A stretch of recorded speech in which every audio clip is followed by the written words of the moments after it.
নমস্কার। ঠাকুর শ্রী শ্রী রামকৃষ্ণ পরমহংসদেব এবং মা শারদার চরণে আমার সশ্রদ্ধ প্রণাম জানিয়ে ভিডিওটা শুরু করছি। আমাদের জীবনে নানা ধরনের সম্পর্কের সঙ্গে আমরা যুক্ত হয়ে থাকি, সামাজিক সম্পর্ক, পারিবারিক সম্পর্ক ইত্যাদি। কিন্তু অনেক সময়তেই বিভিন্ন রকম কারণে, মতভেদের কারণে আমাদের সম্পর্কগুলো ভেঙে যায়। সম্পর্ক যখন ভেঙে যায় তখন কি করা উচিত?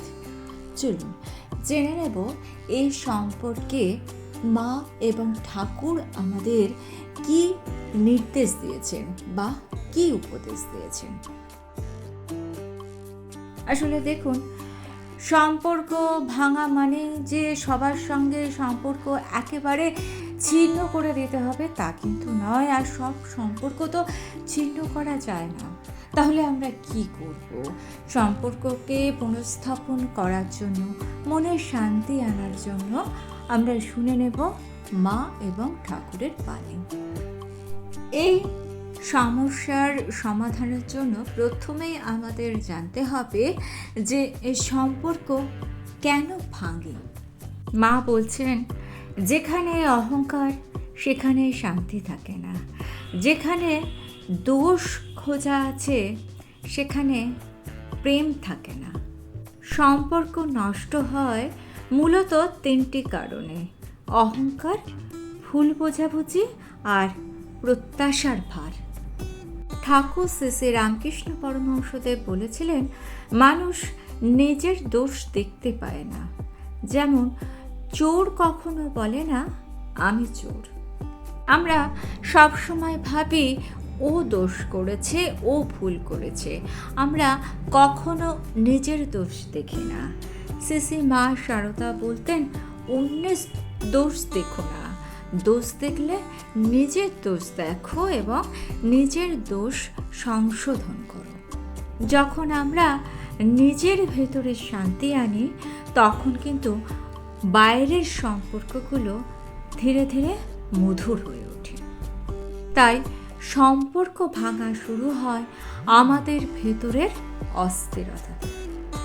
চলুন এবার জানি যে সম্পর্ক নষ্ট হয়ে যখন যায় তখন আমাদের কি করণীয়। শ্রী শ্রী মা শারদা দেবী বলেছিলেন, যে ক্ষমা করতে পারে সেই মানুষ।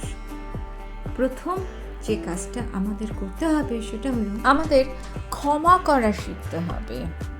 কখনো কেউ যদি আমাদের মনে কষ্ট দেয় তখন মনে রাখতে হবে যে ভগবান সব দেখছেন।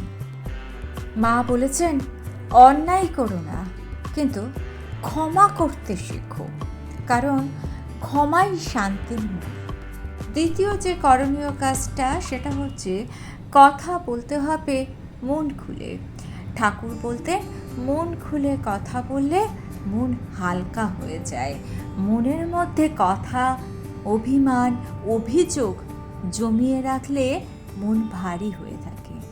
আর এই মন ভারী হতে হতে মানুষের মনের মধ্যে বিষ তৈরি হয়।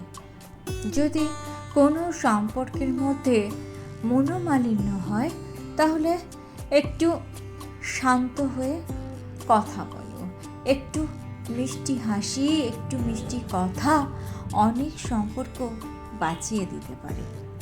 তৃতীয় করণীয়, ঠাকুরের শরণ নাও। মা বলছেন, সব কাজ ঠাকুরের হাতে ছেড়ে দাও, তিনি জানেন কোনটা তোমার পক্ষে ভালো।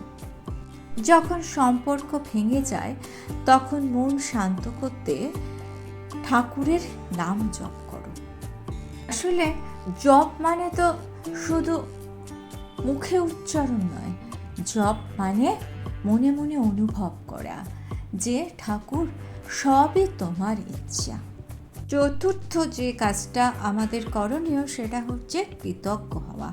ঠাকুর বলছেন, কৃতজ্ঞ হও, যে যা দিচ্ছে তার জন্য কৃতজ্ঞ হও।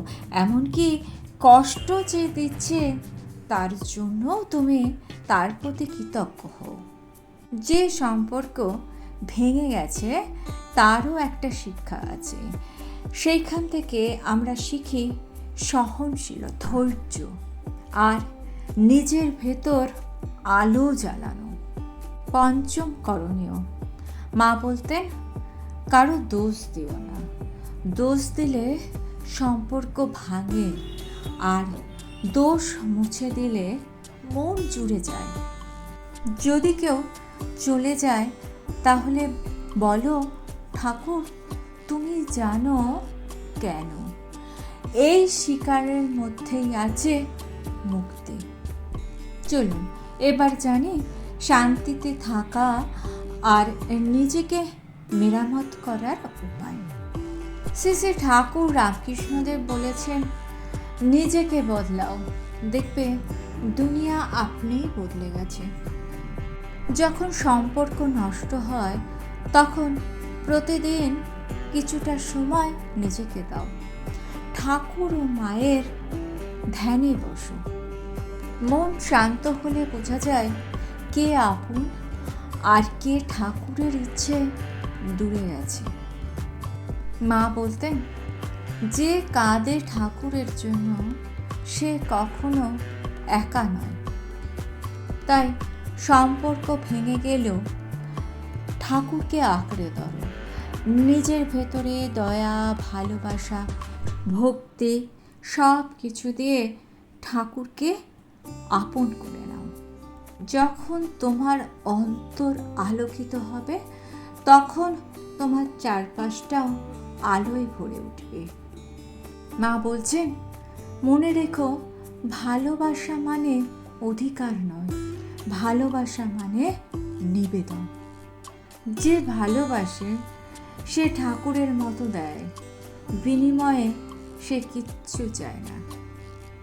মা সারদা দেবী বলেছিলেন, যা কিছুই হোক ভালোবাসা ছিল না, তাই সম্পর্ক ভেঙে গেলেও ভালোবাসার মনটাকে বাঁচিয়ে রেখো। কারণ যেখানে ভালোবাসা আছে সেখানে ঠাকুর আছেন। ঠাকুর এবং মা আমাদের শিখিয়েছেন, সম্পর্ক ভেঙে যাওয়া মানে সব কিছু শেষ হয়ে যাওয়া নয়। সম্পর্ক ভেঙে যাওয়া মানে নিজেকে আরও পরিশোধিত করা, নিজের দিকে ফিরে তাকানো, নিজেকে সংশোধন করা। ঠাকুর বলেছিলেন, যে কাঁদে সে ঘৃণা পায়। তাই সম্পর্ক ভেঙে গেলে সেটাকে ঘৃণা নয়, সেটাকে জীবনের একটা পাঠ হিসাবে নিতে হবে। ঠাকুর আর মা আমাদের জীবনকে আলো করার জন্য আছে। তাই তারা আমাদের শেখাচ্ছেন, ভালোবাসা মানে অধিকার নয়, ভালোবাসা মানে দান। ক্ষমা মানে দুর্বলতা নয়, ক্ষমা মানে শক্তি। সম্পর্ক মানে দেহ নয়, সম্পর্ক মানে আত্মার বন্ধন। তাই যে সম্পর্কই হোক, সেটা ভেঙে গেলে ভয় পেও না, সব ঠিক হয়ে যাবে। ঠাকুর ও মায়ের স্মরণ নিলে জীবনে কোনো সমস্যা থাকবে না। তখন আপনি নিজেই জানতে পারবেন যে সম্পর্ক ভেঙে গেছে, সেই সম্পর্ক আপনাকে যে শিক্ষাটা দিয়ে গেল, সেই শিক্ষা সারাটা জীবন আপনাকে ঠিক পথে চালিত করবে। একবার যে ভুল আপনি করেছেন, সেই ভুল আপনি দ্বিতীয়বার করবেন না। ভুল না করলে ঠিকটা কি সেটাও কিন্তু আমরা জানতে পারি। ভিডিওটা ভালো লেগে থাকলে চ্যানেলটিকে সাবস্ক্রাইব করে নিয়ে পাশে থাকা বেল আইকনটা প্রেস করে দিয়ে অল অপশনটা ক্লিক করে দেবেন। তাহলে যখনই নতুন কোনো ভিডিও আপলোড করব তার নোটিফিকেশন আপনাদের কাছে পৌঁছে যাবে। ঠাকুর ও মায়ের চরণে প্রণাম জানিয়ে আজকে এই পর্যন্তই। Thanks for watching.